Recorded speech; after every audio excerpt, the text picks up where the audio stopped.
This is pretty good. Elon gets interviewed by BBC, where he also does Twitter Spaces at the same time, and he owns them. Like, out and out owns them. I don't know if this guy just didn't think Elon was smart and wasn't able of pushing back, which in reality, most of you do know this, that as a sane human being, it is not natural to cause conflict. And by pushing back on someone's lie, you are creating some conflict. The natural human response is just to walk away. Like, okay, dude, you're crazy. That's fine. But obviously, in this environment, it's good to have a backbone and push back. It also helps if you dislike them. But I think in Elon's case, it's a tough world out there, and sometimes you got to push.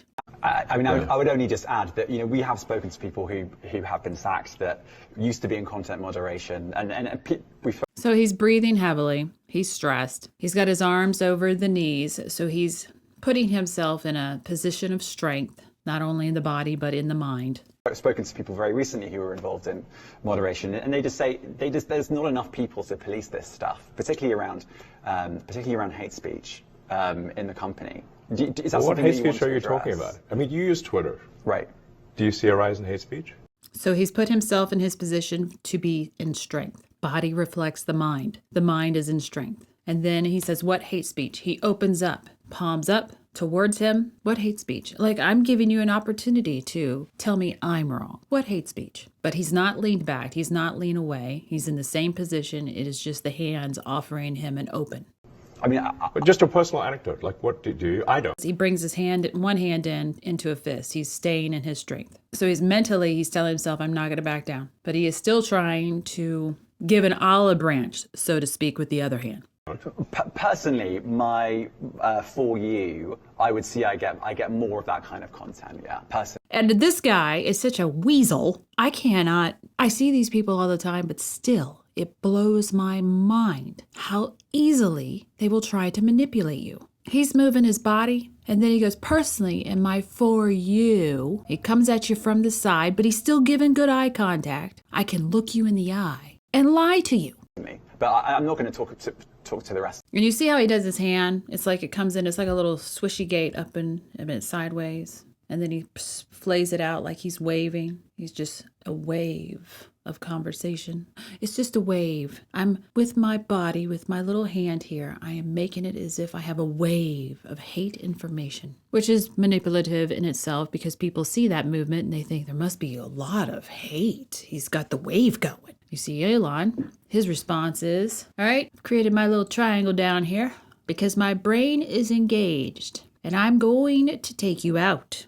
For the rest of Twitter. And his breathing has slowed down quite a bit because it's no longer, I'm going to start conflict. The conflict is already there. You see what the response is from the other side. So it's the worst case scenario of getting punched in the face isn't there. It's just somebody having word salad as if I'm stupid. More hate speech personally. I would say I would see more hateful content in that. Content you don't like or hateful? What do you mean to describe a hateful thing? Yeah, I mean, just content that... So he can't look at him. He's looking off the camera, either at a focal point or at someone. We have no idea. And you see that he's put his hand on his knee to try and put his mind in his strength. I'm going to stay on this narrative. I see hateful content. Will solicit a reaction, something that may include something that is slightly racist or slightly sexist, those kinds of things. And then he goes back to the wave. There's a wave of things. It's a wave. You see how this works? Some of these people, I shouldn't say some of them, all of them that are in this position, giving you this line of BS, this is what it looks like. They give the motions in their body as if there is a huge amount without actually verbalizing what this amount is. And then you have on the other side, Elon, who is asking for one example. And this fool can't figure out to name not one. He's relying on his wave. So you think if something is slightly sexist, it should be banned? No, is that what you're saying? I'm not saying anything. I'm just curious. I'm trying to understand what you mean by... It's also actually quite curious. I'm not saying anything, and he waves a wave at himself as if he is many, which technically I guess he is because he's representing BBC. Hateful content. And I'm asking for specific examples. And you just said that if something is slightly sexist, that's hateful content. Does that mean that it should be banned? Well, you've asked me whether my feed whether it's got less or more. I'd say it's got slightly more. That's why I'm asking for examples. Can you name one example? I honestly don't use.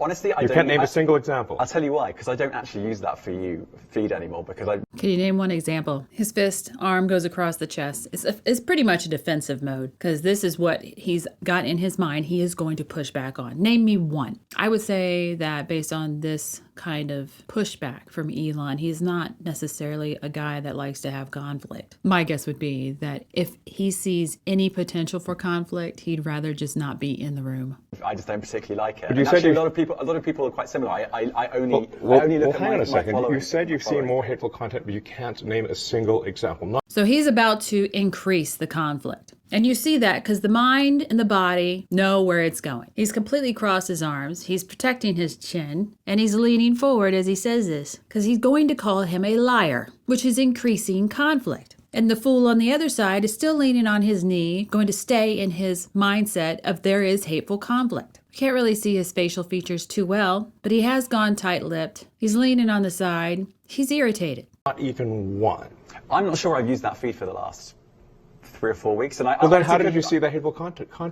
Because I've been using Twitter since you've taken it over for the last 6 months. Okay, so then you must have at some point seen for you hateful content. I'm asking for one example. Right. And you can't give a single one. And I'm saying I say, sir, that you don't know what you're talking about. Really? Yes, because you can't give me a single example of hateful content, not even one tweet, and yet you claim. It's so sad. You don't know what you're talking about. Really. And he starts giving the positive head movement. Yep, you're right. I don't know what the hell I'm talking about. I agree with you. I'm kind of dumb. And I work for BBC. That the hateful content was high. Well, that's a false. No, what I claimed... You just lied. What I claimed was there are many organizations... And then we hear the song. If more people would push back like this on these reporters, even though I know it's kind of cringe and it makes the person who's doing it, who's morally not bankrupt, stressed, the world would wake up even faster. So this is another spot of the interview, basically the end. At this point, they've pissed each other off to some extent. The BBC guy, more than Elon. And Elon has gone to a mental out, which I think he deserves. He did his good works for the day. And so he's pulled out his Twitter, I'm going to assume. I do not know. And he's going through the feed probably to see how people are reacting to this on his Twitter feed, which I would. Be like, well, I'm done being manipulated by you. And as we go into this clip, you see Elon with his phone pretty much done with the conversation. The BBC guy, he's got his hand now on his inner thigh, leaning heavily. He's extremely stressed. This was not a very nice interview as far as he's concerned, and rightfully so. And I'm going to assume also that he is looking at his producer, someone with more authority than him. I'd just like to say I like BBC. And then laughing at him. It's so demoralizing for you to laugh at the enemy. When you can laugh at the enemy, it literally just tears them in two. They don't like it. They go crazy. They don't think right, and they don't make logical decisions when you laugh at them. So it's actually a really good thing to do. I do find it funny.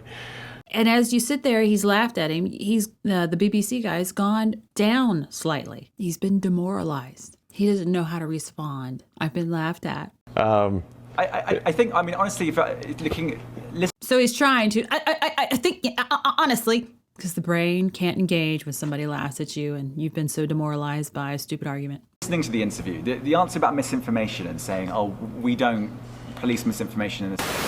We do this. Because we try and take down bots, we'll be effective at bots. There's actually less misinformation on the platform. No, I think that's a big factor. So you're watching BBC News. We're live from London, and you have been. Obviously, this is ending here, and yeah, the static noise is not us. It was with the clip. Elon's done. He's rubbing the back of his head. The other guy is really, really trying to reclaim some pride. And he's not doing a very good job of it because he can't face Elon. He can't give him any contact. And Elon's not giving him any eye contact. I don't think he's going to have a job for very much longer because of how badly this went. If you like it, please share and subscribe. Thanks for watching.